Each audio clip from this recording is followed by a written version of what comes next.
Bismillahirrahmanirrahim. Assalamualaikum warahmatullahi wabarakatuh. Alhamdulillahirabbil alamin, wassalatu wassalamu ala asrofil anbiya'i wal mursalin wa ala alihi wa sahbihi ajmain, amma ba'du. Puji dan syukur kita panjatkan kehadirat Allah Subhanahu wa taala yang telah memberikan kesehatan kepada kita semua sehingga pada hari ini kita bisa bertemu lagi pada mata kuliah teknologi pembelajaran PAI. Teman-teman, apa kabar semuanya? Mudah-mudahan kita semua senantiasa diberi kesehatan dan keselamatan oleh Allah Subhanahu wa taala. Tetap semangat ya, walaupun kita masih melaksanakan proses pembelajaran melalui daring ini.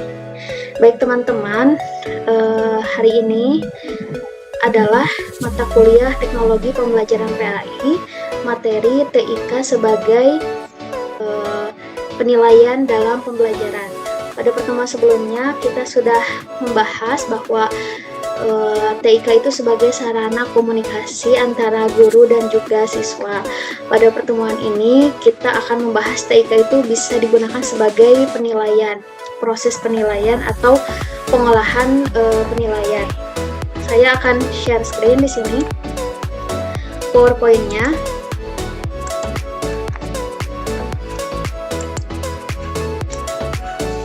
Sebenarnya ada banyak sekali software yang bisa kita gunakan untuk penilaian pembelajaran ini. Tapi salah satu yang sering digunakan itu adalah Microsoft Excel. Teman-teman juga pasti sudah tidak asing lagi dengan Microsoft Excel, atau bahkan teman-teman pernah menggunakan Microsoft Excel ini dalam penilaian pembelajaran. Biasanya untuk menjumlahkan nilai, untuk rata-rata nilai, dan juga perankingan. Adapun materi yang akan kita bahas pada hari ini ada 3. Konsep penggunaan TIK untuk penilaian, yang kedua manfaat penggunaan TIK dalam penilaian, dan yang ketiga pengenalan software Microsoft Excel untuk penilaian hasil pembelajaran. Nah, sebelum kita lebih lanjut membahas bagaimana penggunaan Excel dalam penilaian itu, kita harus tahu dulu penilaian itu apa. Penilaian itu adalah proses sistematis pengumpulan, pengolahan, dan pengambilan keputusan atas data tentang suatu objek untuk selanjutnya dipertimbangkan pemberian nilai atas objek tersebut berdasarkan suatu kriteria. Di sini kita garis bawahi pengumpulan. Misalkan ada angka dikumpulkan, kemudian diolah dan ditentukan keputusan. Diambil sebuah keputusan apakah dengan angka tersebut siswa tersebut lulus atau tidak, memenuhi kriteria atau tidak begitu. Kemudian di sini ada aspek-aspek penilaian, objek yang dinilai, proses dan hasil belajar. Proses itu tidak berupa misalkan UTS, UAS atau ulangan harian. Proses itu bagaimana keaktifan siswa gitu. Kemudian sikapnya juga dinilai, barulah dipadankan dengan hasil belajar di akhir seperti ulangan harian, tugas-tugas, UTS, UAS begitu. Kemudian yang kedua adanya pertimbangan. Pertimbangan itu berupa apa? Berupa KKM, kriteria ketuntasan minimal. Misalkan pada pelajaran PAI KKM-nya 70, otomatis pertimbangan lulus atau tidaknya siswa tersebut KKM ini jika lebih dari 70 atau sama dengan 70. Dan yang ketiga adanya kriteria. Tentunya teman-teman semua yang sudah menjadi guru pasti sebelum melaksanakan proses pembelajaran membuat RPP. Nah, RPP ini kan di dalamnya ada KI dan KD, kompetensi inti dan kompetensi dasar, di mana KI dan KD ini adalah sebagai tolak ukur tercapainya suatu tujuan pembelajaran. Misalkan siswa harus memahami tentang pengertian sholat, siswa harus menjelaskan pengertian sholat, rukun-rukun sholat, mempraktekkan, nah itu KI dan KD seperti itu. Selanjutnya, apa manfaat TIK dalam penilaian? Kenapa harus menggunakan TIK? Yang pertama, lebih cepat dan lebih akurat dibandingkan jika dilakukan secara manual. Saya contohkan ya teman-teman, misalkan kalau misalkan menggunakan manual, Misalkan kita mau menilai Ahmad, nilainya itu ada 5 nilai, kita jumlahkan melalui kalkulator terus dibagi menjadi 5. Itu kan prosesnya lumayan agak lama, tapi terus selain itu siswa satu sudah beres, lanjut ke siswa selanjutnya. Tapi kalau kita menggunakan Excel, kita mau merata-ratakan siswa nih, ada 10 orang. Di situ kan ada rumusnya, tinggal ditarik ke bawah saja gitu. Nanti saya akan praktekkan bersama-sama bagaimana penjumlahan dan rata-rata di Microsoft Excel. Yang kedua, penyebarluasan informasi dilakukan secara digital juga. Teman-teman semuanya, sebelumnya kita sudah melalui masa pandemi COVID-19, di mana proses pembelajaran juga dilakukan secara online. Nah, ada beberapa sekolah yang melakukan pembagian rapot secara digital, misalkan dengan mengirimkan secara PDF. Nah, itu ini manfaat adanya TIK sebagai penilaian ini. Jadi lebih memudahkan menyebarkan informasi tanpa harus kita seperti mencetak gitu, tapi sudah ada filenya yang bisa diakses oleh siswa maupun orang tua. Terus yang ketiga, penyebarluasan hasil penilaian dilakukan secara online dan diakses setiap saat. Seperti yang saya bilang tadi, bisa berupa PDF dan diakses setiap saat.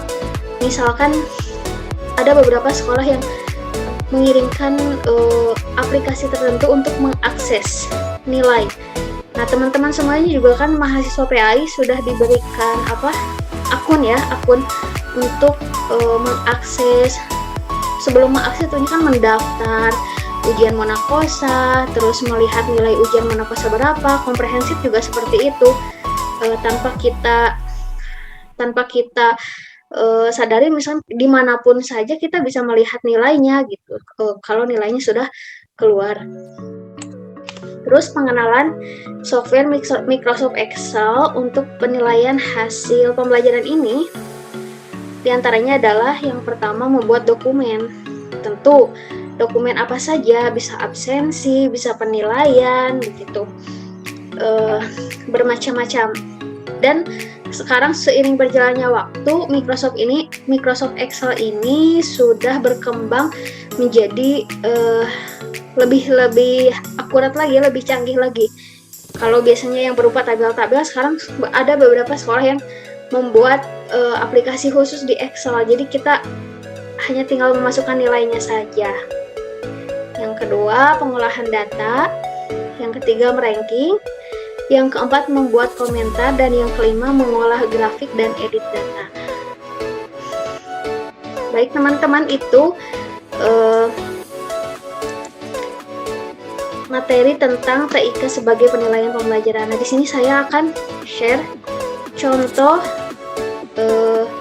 penggunaan Excel dalam penilaian berupa tabel.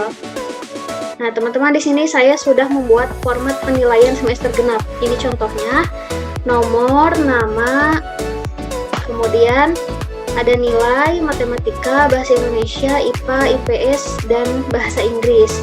Untuk jumlahnya, saya hapus dulu ya, di sini rumusnya.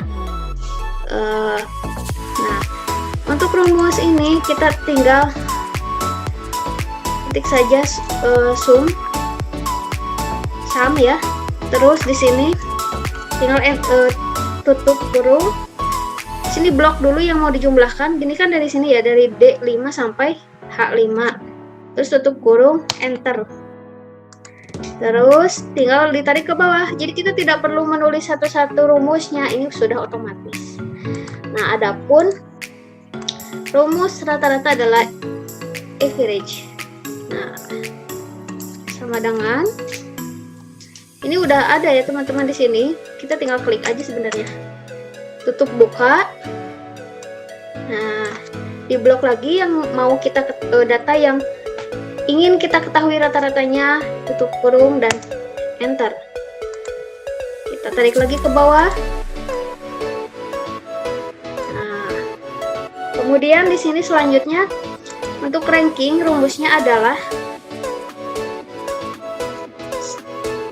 sama dengan rank dalam kurung, klik rata-rata yang ini yang pertama, Terus titik koma cari di keyboard. Kemudian di blok rata-ratanya dari atas sampai bawah. Di sini pakai simbol ya. Nah, bisa dilihat simbolnya ada di keyboard.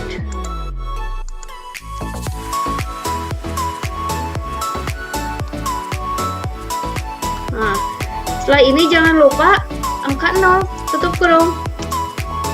Oh, sorry.